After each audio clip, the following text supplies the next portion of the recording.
Bonjour et bienvenue dans l'émission Parole d'experts. Aujourd'hui, nous allons découvrir ICM Europe, une société qui utilise de nouvelles méthodes de restauration et de décontamination, désinsectisation d'œuvres d'art grâce à des services de traitement thermique.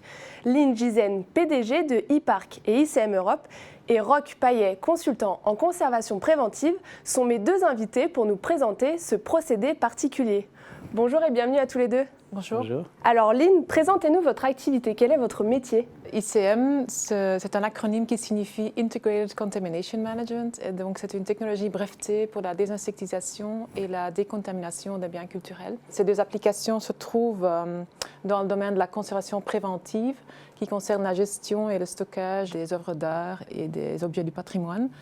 Mais cette technologie est aussi très pertinente par rapport à la sécurité au travail et les questions environnementales. Quel est votre savoir-faire, Lynn ? En fait, ICM est une spin-off de e-Park, autre acronyme pour International Platform for Art Research and Conservation, qui est une société d'origine belge active dans le domaine de la restauration multidisciplinaire, donc peinture, sculpture, bois, pierre, papier, métaux et textiles. Donc on a une équipe de 20 restaurateurs sur place, diplômés master en restauration et conservation des œuvres d'art. Par notre connaissance approfondie dans les matériaux constitutifs des œuvres d'art et notre savoir-faire en restauration, on se démarque clairement des autres acteurs dans le domaine de la désinsectisation.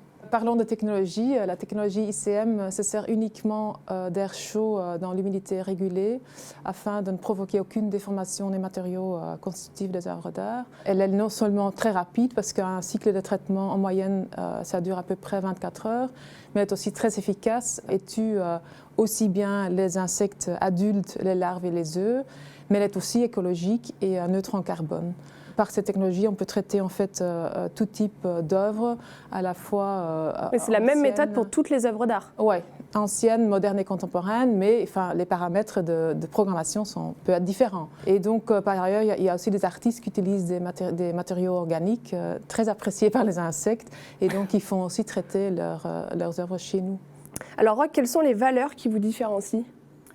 Il faut commencer par distinguer les entreprises de type 3D, donc vous savez, désinfection, dératisation, désinsectisation, des entreprises qui sont issues du monde de la conservation-restauration et qui ont développé des techniques spécifiques en termes de traitement des œuvres d'art. Bon, les premières en Europe ne sont plus habilitées à intervenir pour les collections de musées.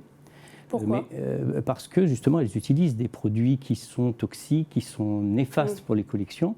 Mais malgré tout, elles sévissent encore chez pas mal de collectionneurs privés, des antiquaires, voire même certains monuments historiques. À l'inverse, dans le domaine de la conservation-restauration, la recherche a permis progressivement de se débarrasser de ces produits toxiques, mais en mettant en place une stratégie globale de gestion des infestations, qui implique d'une part une détection précoce et puis d'autre part des procédures pour éviter l'intrusion de ces insectes dans les collections, que ce soit dans les réserves ou dans les salles d'exposition. Et c'est dans le cadre de cette démarche de conservation préventive que se sont développées depuis un certain nombre d'années des techniques strictement curatives mais non toxiques comme la congélation, l'anoxie et les traitements thermiques. Combien de temps à peu près ça prend pour justement protéger une œuvre d'art ? C'est un travail permanent. C'est-à-dire qu'il s'agit de mettre en place une approche intégrée, globale, de surveillance qui implique par exemple des piégeages d'insectes pour les détecter de façon précoce, qui implique un travail de dépoussiérage, de suivi sanitaire pour identifier des signes d'infestation. Donc c'est un effort permanent en réalité. Et quels sont vos atouts ? Alors, si on compare avec évidemment les produits toxiques, l'atout principal c'est l'innocuité pour l'œuvre, pour les opérateurs et pour l'environnement. Mais aussi le fait que ces méthodes sont compatibles avec l'ensemble des matériaux, l'ensemble des œuvres d'art, ce qui n'est pas le cas par exemple pour un traitement d'insecticide liquide qui ne va pas s'appliquer sur des sièges garnis ou des meubles vernis par exemple. Donc si on veut comparer avec les autres méthodes que j'ai citées, comme la congélation et l'anoxie, je dois entrer un petit peu dans les détails techniques.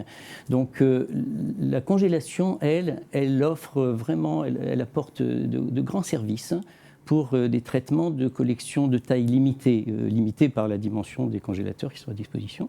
Mais elle n'est pas non plus applicable à l'ensemble des matériaux. C'est quelque chose qui est très bien pour le papier, pour le textile, et qui en plus implique d'emballer précautionneusement chaque objet dans une feuille de plastique hermétiquement soudée, etc., pendant une semaine de traitement à moins 30 degrés. Alors par contre, l'anoxie, depuis un peu plus d'une vingtaine d'années, a permis de traiter des quantités très importantes d'objets de toute nature, de toute dimension. Et c'est une méthode qui a eu vraiment un gros développement, mais qui a l'énorme désavantage de durer 3 semaines. Et donc, pendant ces 3 semaines de traitement, il est indispensable de réguler très précisément l'ensemble des paramètres comme la concentration d'oxygène, la température, l'humidité. Il faut bien dire que ce n'est pas le cas chez beaucoup d'opérateurs parce que cette méthode s'est répandue un peu partout auprès de personnes qui ne sont pas nécessairement formées comme il faut et qui n'ont pas nécessairement les moyens matériels de faire ces contrôles, n'ont pas l'équipement qui va bien. Et donc en comparaison, les méthodes thermiques qui sont proposées par ICM, ça apporte réellement l'efficacité, la simplicité et la rapidité, puisque un jour de traitement au lieu de 1 à 3 semaines, c'est considérable. C'est un gain de temps, oui. Mais également, les œuvres sont simplement installées dans une chambre sans emballage préalable et la chambre a une informatique embarquée qui régule automatiquement tous les paramètres, ce qui apporte une sécurité totale dans le traitement. Lynn, quels sont les secteurs d'activité où vous intervenez ? Oui, donc, parmi nos clients publics, il y a des grands musées comme le Tate, le Victoria and Albert Museum et la National Gallery à Londres. En France, il y a les musées comme le musée d'archéologie nationale à Saint-Germain-en-Laye, le musée des arts décoratifs, le centre Pompidou, ainsi que les musées du nord de France. À part des musées, les demeures historiques et les collections privées, on intervient de plus en plus aussi pour les galeries et pour les transporteurs d'art qui veulent s'assurer qu'aucun objet contaminé rentre dans leur dépôt. Quels sont les prochains challenges que ICM doit relever ? Oui, donc actuellement, nous opérons nos propres centres de services à Bruxelles, Londres et Berlin. Nous avons aussi des chambres mobiles de traitement pour des volumes plus importants.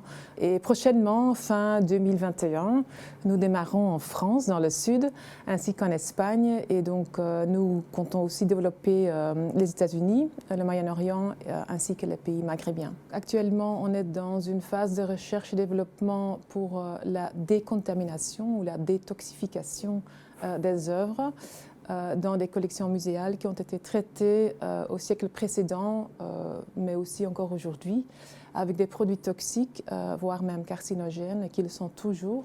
Et donc, ces objets posent un danger réel en fait, pour les collaborateurs des musées qui travaillent dans les réserves tous les jours. Quels sont ces dangers ? Les dangers de toxicité pour la santé.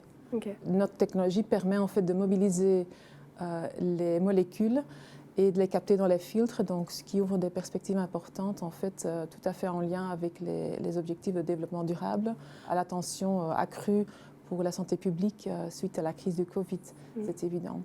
Et finalement, ce qui est très important aussi dans le débat des restitutions, des collections d'objets de culte, par exemple, aux pays d'Afrique, il faut quand même s'assurer avant de les restituer que les objets ne posent aucun danger, d'autant plus qu'ils seront encore utilisés par après. Et donc nous comptons en fait disposer de traitements sur mesure de décontamination à partir du printemps 2022. Merci à tous les deux d'avoir été à mes côtés. Merci. Et merci à vous de nous avoir suivis. On se retrouve très vite pour une prochaine émission de Parole d'experts sur la Tribune. À bientôt.